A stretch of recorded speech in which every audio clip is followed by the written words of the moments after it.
So I remember being very confused when I was first learning these blues boxes.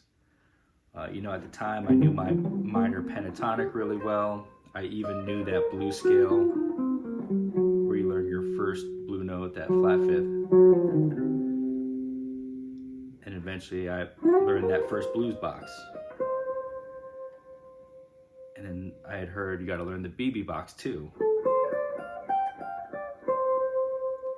But at the time, I didn't really understand how to use them integrated with everything else. So that led me to the point where I would be playing them almost on islands. You know, I could play them each separately, but I couldn't connect them to everything else I knew.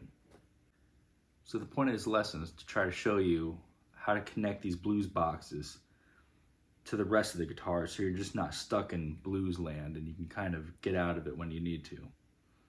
And I'll try to show you a couple licks in each box. So these are all in the key of C. The first blues box is the Albert King box. Some people call it the House of Blues box. It's the minor blues box is another way to think about it.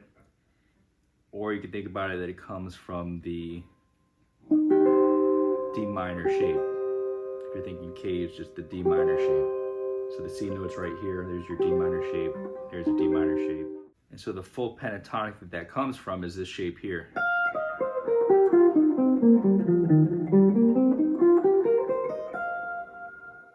So it's just the top half of that pentatonic is where that box is. It's really that easy. I don't know why people don't teach like that. Some people like to teach the diagonal pentatonic.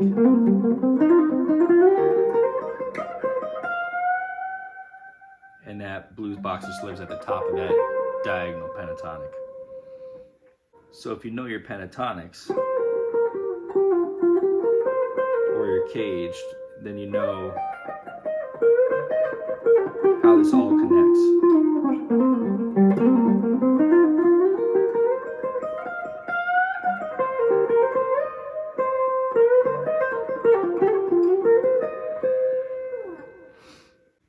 So what that box gives you is it gives you the fifth here, and there's the flat seven, the root, minor third, and the fourth. And so it can be much more of like a blues power box, you know. Albert King is just so aggressive and expressive with that, because that fourth lets you bend to the fifth, and then you can drop it down, hit the third, and then the root right there. Having the fifth here also lets you slide into it with that blues note.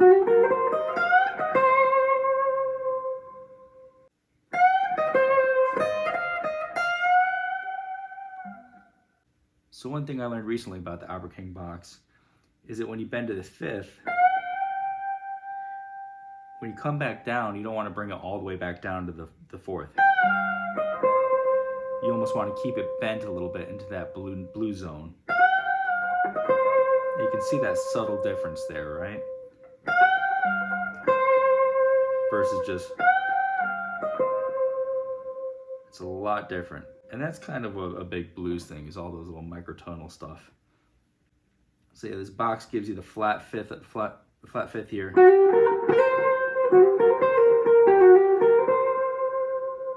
And then it gives you that third you can bend here.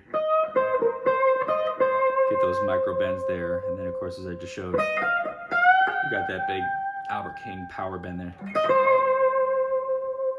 And then another one that I love is I always love that minor third bend from the C here to the flat third. I always think it's like a Gilmour type of move.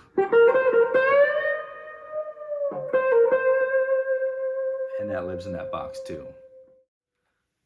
So the other box is the BB King box, and that lives up here, where the root note's on the back half of the box. And I feel like that's a little tougher to see at first because it's so far away from that root position. You got to get through another position before you get to that full BB box. So the BB box just is really actually the C major shape, if you're thinking caged, or the D shape down here. If you know your cage, that's where that is. And what it gives you is it gives you that strong major sound. So you can slide into the major 6 and immediately have that major sound. I feel like that 6 is just as strong as a 3rd. So if it's a major 6, it's just as strong as that major 3rd.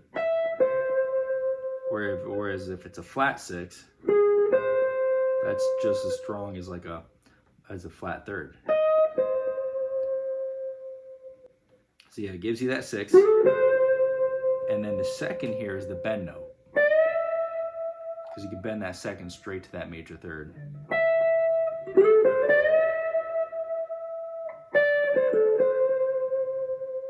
And then you have the 4th here, which you could bend into that blues note. And then you have the 5th here, which you can push to that 6 to get that major sound again.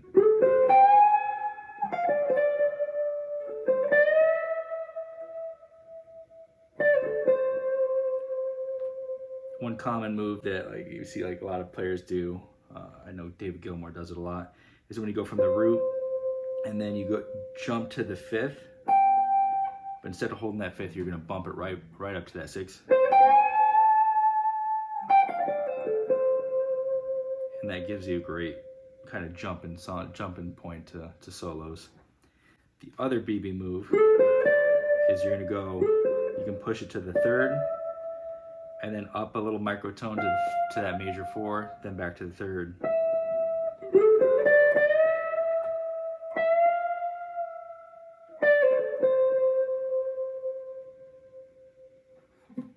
So knowing where that BB King box is, now you can easily kind of drop into it.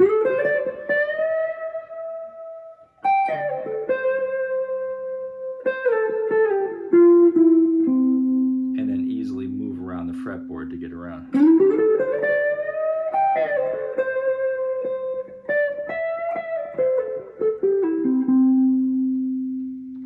So that way you're just not stuck in the box. So eventually in the blues, you want to get to a point where you can mix the major minor pentatonic,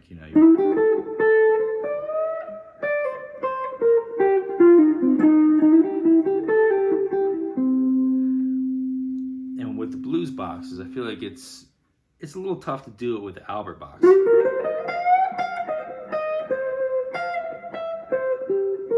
At least I can't do it well. Whereas in the BB box, it's really easy to take that 2nd and easily push it to the minor 3rd or the major 3rd. So it gives you both flavors there in that one spot.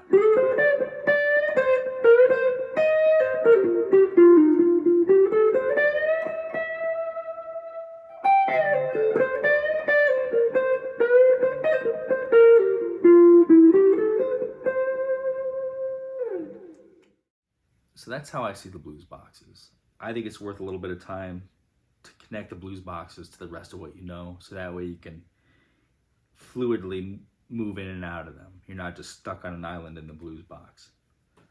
Of course, that's not to say that's a bad thing. I mean, if you look at the greats, if you look at Albert King, BB King, those guys can spend minutes in just one of those boxes for, and every note can be fascinating, which I think is almost tougher to just stay in one box playing a bunch of notes than to play a lot of notes. It's like that Miles Davis thing, you don't have to play a lot of notes if you play the right ones. So yeah, sometimes just sitting in a box and using that as a constraint practice can be helpful. But I think it's worth understanding those boxes so you can get in and out of them and know what you're doing.